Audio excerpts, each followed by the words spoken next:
This town of Ghent, Belgium has been an absolute surprise. Primarily we came here to see the newly restored Lamb of God altarpiece, but this place has blown me away. It is so amazingly beautiful. We've just been walking around all day, enjoying the buildings and the people, and I'm looking forward to showing you around.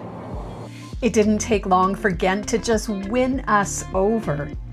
Everywhere we turned, there was something beautiful.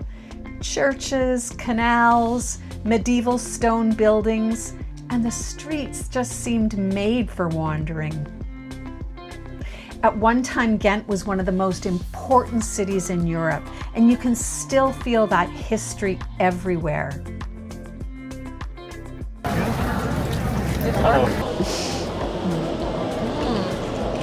Like honey. Like a big gummy bear. So right behind me is the Belfry of Ghent, and it's a famous bell tower, and you can climb it. Well, here's the truth.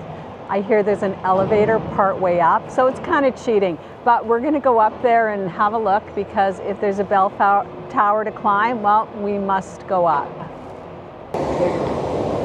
What happened to the elevator? Just one flight up is the famous Dragon of Ghent. It felt a little bit like cheating to have the elevator just whisk us to the top. Well, that was the easiest trip up to a bell tower that I've ever made. The elevator just whisked us right up here, but we do have to walk down.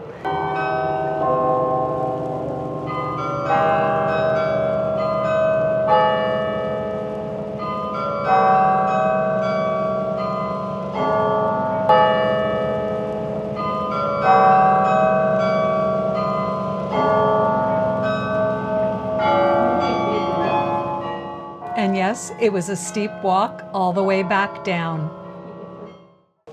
So right in the heart of the city is the Gravensteen Castle, and it was built in 1180. That's old. Anyway, we're gonna go have a look, and yeah, we'll take you along.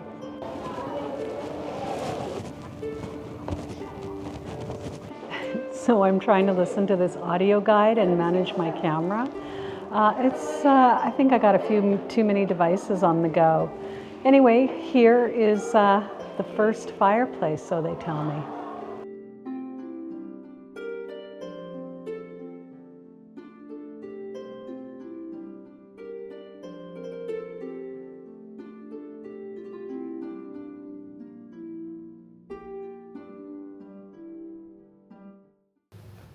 We came here to Ghent for one reason: to see the Ghent Altarpiece. It's here in St. Bavo's Cathedral.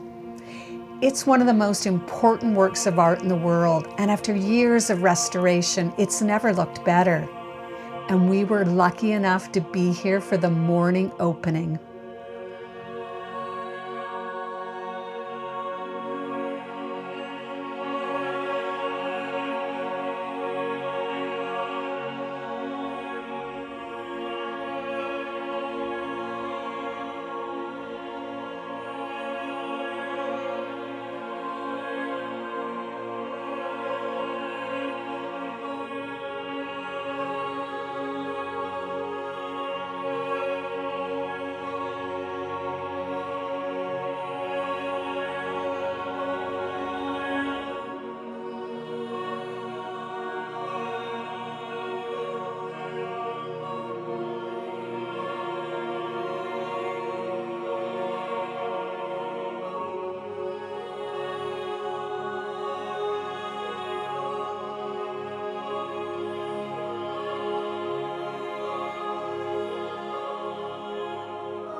We came to Ghent for the mystic Lamb of God, and it, along with the whole city, was just amazing.